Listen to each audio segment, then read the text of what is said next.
எல்லாரும் சொல்றதே தான் நானும் சொல்றேன். தயவு செய்து வீடியோவை ஸ்கிப் பண்ணாம பாருங்க.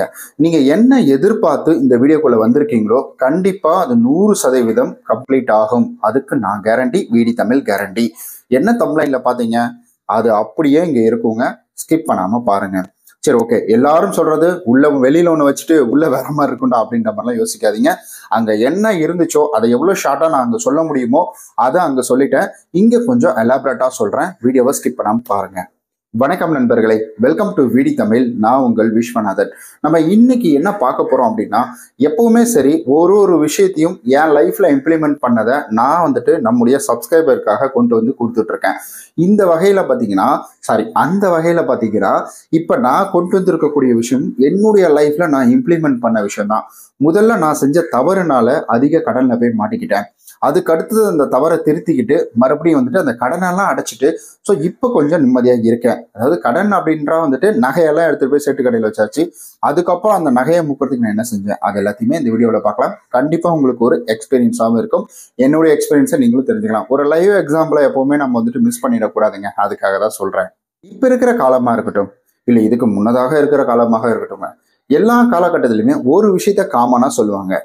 கடன் மட்டும் வாங்காத அப்படின்னு சொல்லுவாங்க. கரெக்டு தான். கடன் வாங்கினா அதை நம்ம ஆன் டைம்ல திரும்பி கொடுக்கணும். இன்கேஸ் நம்ம கொடுக்கலைன்னா அது கடங்காரங்க வீட்டில் கேட்பாங்க. அப்பெல்லாம் வீட்டில் சண்டை போடுவாங்க. பெரிய பிரச்சனையாகும். வீட்டில் இருக்கிற பாத்திரத்தெல்லாம் தூக்கி வெளியில போட்டுருவாங்க. பட் இப்போ சட்டம் அப்படி கிடையாது. நம்ம கடன் வாங்கினா அந்த கடனை திரும்ப தரலைன்னா லீகலான ப்ரொசீஜர் தான் போகும். இங்க வரா கடன் லிஸ்டா பல ஆயிரம் கோடிகள் இருக்கு அப்படின்னு சொல்றாங்க. அப்ப தெரிஞ்சுக்கோங்க. அப்படின்னா எல்லாரும் வீட்டில் இருக்கிற பாத்திரத்தை பார்த்தீங்க, நான் கூட ஒரு 2 லோன் பெண்டிங் வச்சிருக்கேன், அதையும் தூக்கி வெளில கடாச வேண்டியதான். சரி, ஓகே, ஜோக்ஸ் அப்பார்ட். இப்போ நம்ம கடன் அப்படின்றது வாங்கக்கூடாதுன்னு சொல்றோம். அதே போலதான் எல்லா காலத்திலையுமே என்ன சொல்லியிருக்கிறாங்கன்னா, நம்ம ஒரு சொந்த வீடு வாங்கணும். வைத்து கஞ்சி குடிச்சாலும் கவர்மெண்ட் வேலையில இருந்து வரக்கூடிய கஞ்சி குடிக்கணும். ஏன்னா அதுக்கு தான் கேரண்டி. அந்த வேலைக்கு தான் கேரண்டி இருக்கு. மற்ற வேலைகள் கார்பரேட் கம்பெனினா எப்போ வேணா அடிச்சு துரத்துவோம். இந்த மாதிரி காலமா நிறைய விஷயங்கள் அப்படின்றது தொடர்ந்து வந்துகிட்டு தாங்க இருக்குது. இதெல்லாம் நம்ம பார்த்துட்டு இருக்கோம், கேட்டுட்டும் இருக்கிறோம். ஓகே, இப்போ ஒவ்வொருத்தருக்குள்ளேயும் என்ன இருக்குன்னா, இப்போ என்னுடைய எண்ணம் என்னன்னு கேட்டீங்கன்னா, இப்போ வாடகை வீட்டில் இருக்கிறேன், சொந்த வீடு வாங்கணும் அப்படின்ற ஒரு எண்ணம், அல்லது ஒரு லீஸுக்காவது போகணும், ஒரு 10 லட்ச ரூபா லீஸுக்காவது போகணும் அப்படின்றது என்னுடைய எண்ணம். ஏன்னா மாசம் வாடகை கொடுக்கணும் அப்படின்ற அவசியம் கிடையாது. அதே போல உங்களுடைய மைண்ட் தாட் எப்படி இருக்கணும்னா, உங்களோடதும் கிடையாது, காமனா எல்லாரோட மைண்ட் தாட்டும் சொல்றேன், கடன் இல்லாத ஒரு வாழ்க்கை. அதே போல இங்க முக்கியமா நம்ம சொந்த வீட்டுக்கு போகணும். ஒரு சின்ன குடிசையா இருந்தாலும் சொந்த வீட்டுல இருக்கணும் அப்படின்ற ஒரு எண்ணம். அடுத்தது நம்ம கையில ஒரு 10-5 ஒரு அவசர தேவைக்கு காசு இருக்கணும். இந்த மாதிரி எக்ஸெட்ரா என்னென்னமோ எண்ணங்கள் அப்படின்றது இருக்கு. அதுக்கப்புறமேட்டு தான் கார் வாங்கணும், பைக் வாங்கணும். ஸோ அதுக்கப்புறம் எக்ஸெட்ரா ஆட் ஆகிட்டு போயிட்டே இருக்கும். நம்மளோட தேவைக்கு இதுதான் அப்படின்ட்டு கிடையாது. ஆனா ப்ரியாரிட்டி கொடுக்கக்கூடிய தேவை என்ன அப்படின்னு கேட்டீங்கன்னா, சொந்த வீடு, கடன் இல்லாத வாழ்க்கை, கையில கொஞ்சம் பணம் அப்படின்றது ஒரு எமர்ஜென்சியா. சரி, ஓகே, இந்த பணத்தை வச்சு மேனேஜ் பண்ணிக்கலாம் அப்படின்ற மாதிரி. இது எல்லாருக்குள்ளயுமே இருக்கக்கூடிய ஆசை தான். இது தப்பா அப்படின்னு கேட்டீங்கன்னா எந்த வகையிலுமே இது தப்பு கிடையாதுங்க. இதை தப்புன்னு சொல்றவங்க கிட்ட நீங்க சேர்க்க கட் பண்ணுங்க. இது தவறே கிடையாது. இப்ப நம்ம எனக்கு நடந்த விஷயத்துக்குள்ள வருவோம். ஃபர்ஸ்ட் ஆஃப் ஆல் முதல்லலாம் பாத்தீங்கன்னா எனக்கு இந்த நகையை ஹேண்டில் பண்றது தெரியாது. ஃபர்ஸ்ட் மேரேஜ் ஆன ஸ்டார்டிங் டைம்லலாம் எனக்கு பெருசாக நகை ஹேண்டில் பண்ணுறது அப்படின்றது தெரியாது. அதை எப்படி வைக்கணும், அதை என்ன மாதிரி பண்ணணும் அப்படின்றது தெரியாது. ரொம்ப ஷார்ட்டாக சொல்லிடுறேன் நான். அதாவது ஒரு செலவு அப்படின்னு வருதுன்னா அந்த செலவு எதுக்காக வருது அப்படின்ற ஒரு கால்குலேஷன். இப்போ நார்மலாக நான் ஒரு செலவு பண்ணுறேன் அப்படின்னா ஒரு ஹெல்த் இஷ்யூக்காக செலவு பண்ணுறோம், இல்லை வெஹிக்கிள்ஸில் ஏதாவது ஒரு ப்ராப்ளம் இருக்குது செலவு பண்ணுறோம், இல்லை வீட்டுக்கு ஏதாவது ப்ராடக்ட் வாங்கி போடுறோம், அந்த ப்ராடக்ட் நமக்கு ஒரு யூசேஜாக இருக்குது. ஃபார் எக்ஸாம்பிள் சிலிண்டர் வாங்கி போடுறது, இந்த மாதிரி விஷயங்கள் இருக்குது. நம்ம ஃப்ரிட்ஜ் வாங்கி வைக்கணும், டிவி வாங்கி வைக்கணும், ஒரு என்டர்டைன்மெண்ட் அப்படின்றது நமக்கு கிடைக்குது. ஓகே, இது எல்லாமே பார்த்தீங்கன்னா ஒரு நம்ம கூட இருக்கக்கூடியது. நம்ம அதை ஃபிசிக்கலாக அதை என்ஜாய் பண்ணிட்டு இருப்போம், அதை யூஸ் பண்ணிட்டு இருப்போம். ஸோ இதெல்லாமே ஓகேவான கடன் அப்படின்றது.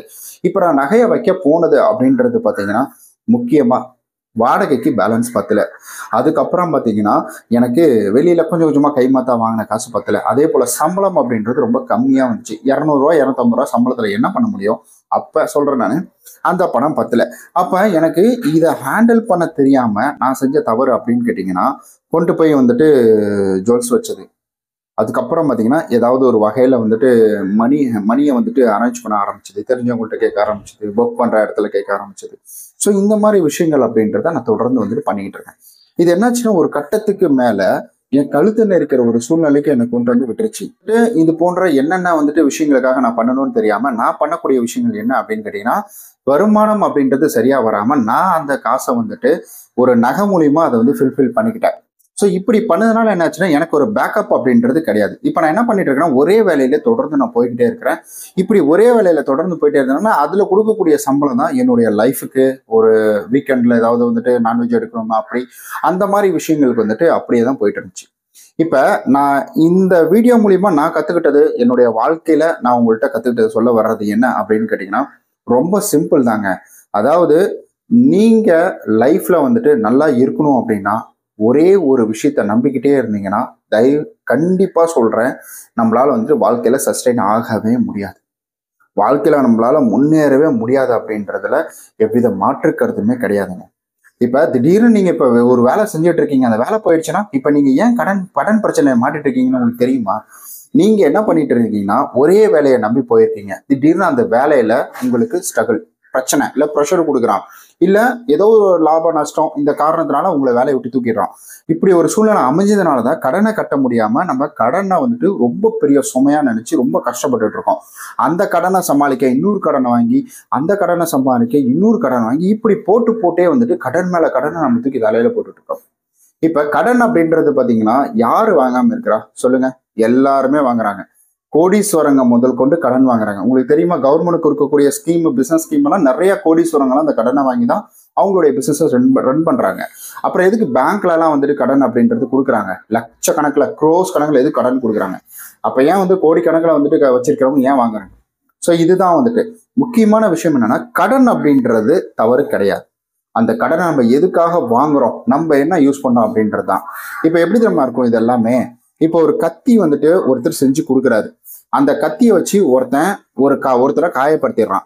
இப்ப வந்து காயப்படுத்தினவன் மேல தப்பா, இல்ல அந்த கத்தியை வந்துட்டு செஞ்சு கொடுத்தவர் மேல தப்பா? இவர் தான்ப்பா அந்த ஆப்பர்ச்சுனிட்டியை கொடுத்தாரு, அதனால இவரு மேலதான்ப்பா தப்பு அப்படின்ற மாதிரி ஒரு பிளேம் அப்படின்றது பண்ணிடுவாங்க. கடன் கொடுக்குறவன் இவனுங்கெல்லாம் கடன் கொடுக்கலாம், நம்ம ஏன்டா வாங்க போறோம்? இங்க உண்மையா மனசாட்சியை தொட்டு சொல்லணும் எல்லாருமே, கடன் அப்படின்றது நம்மளை நம்பி நம்ம சொந்தக்காரங்க நமக்கு கொடுப்பாங்களா? அப்படின்னா நம்ம நல்லா இருக்கணும். நம்ம எல்லாம் சொல்லிட்டு இருக்கோம் சிபில் ஸ்கோர் நல்லா இருக்கணும்னு தூக்கிட்டு லோனை கொடுக்குறான்டா.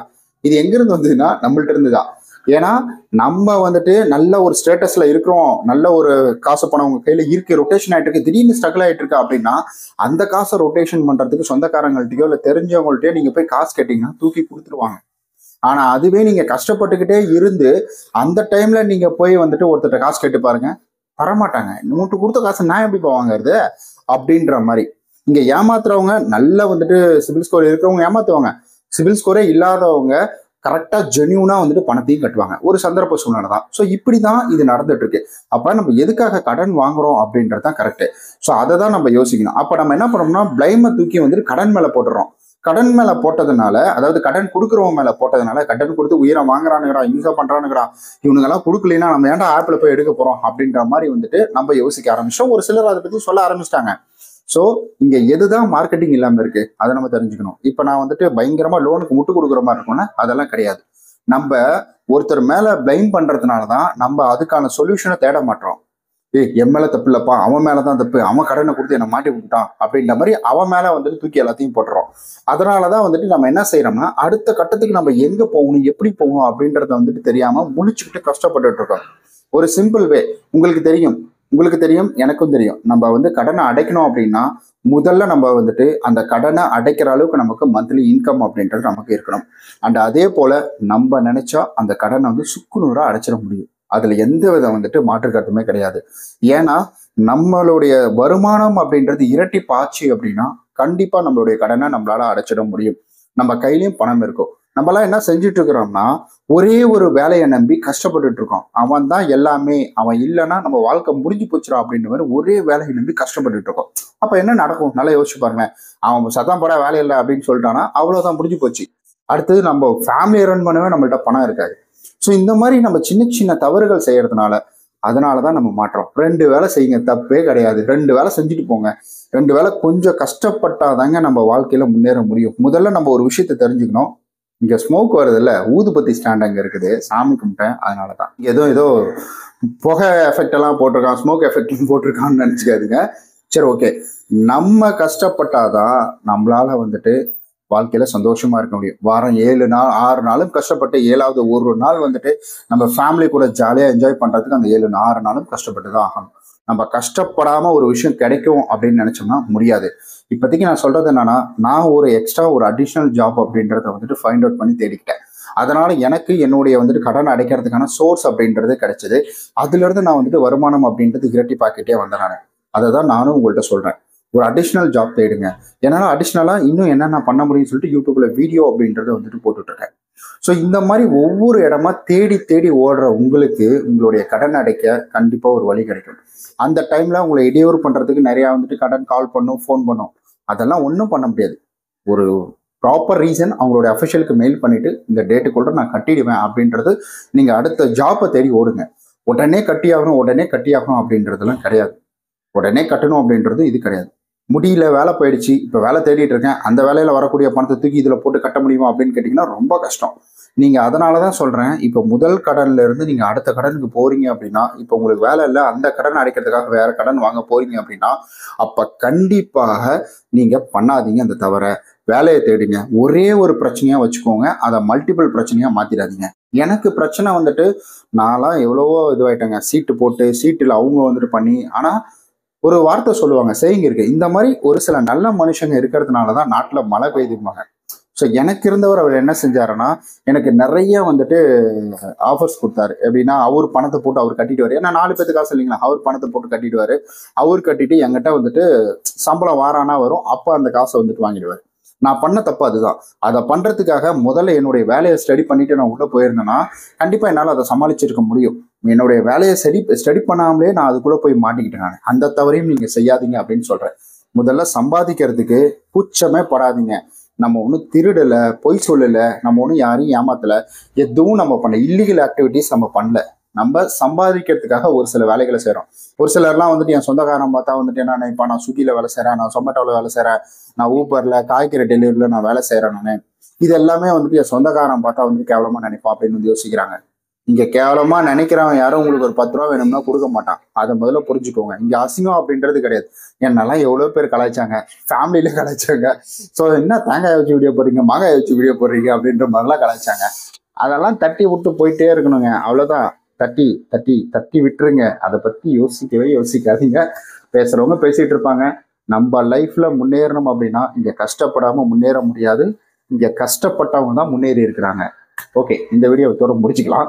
நம்ம நாளைக்கு இது போல நல்ல ஒரு சூப்பரான வீடியோவில் சந்திக்கலாம். இந்த வீடியோ எப்படி இருந்தது அப்படின்றத மறக்காம கமெண்ட்ல சொல்லிடுங்க.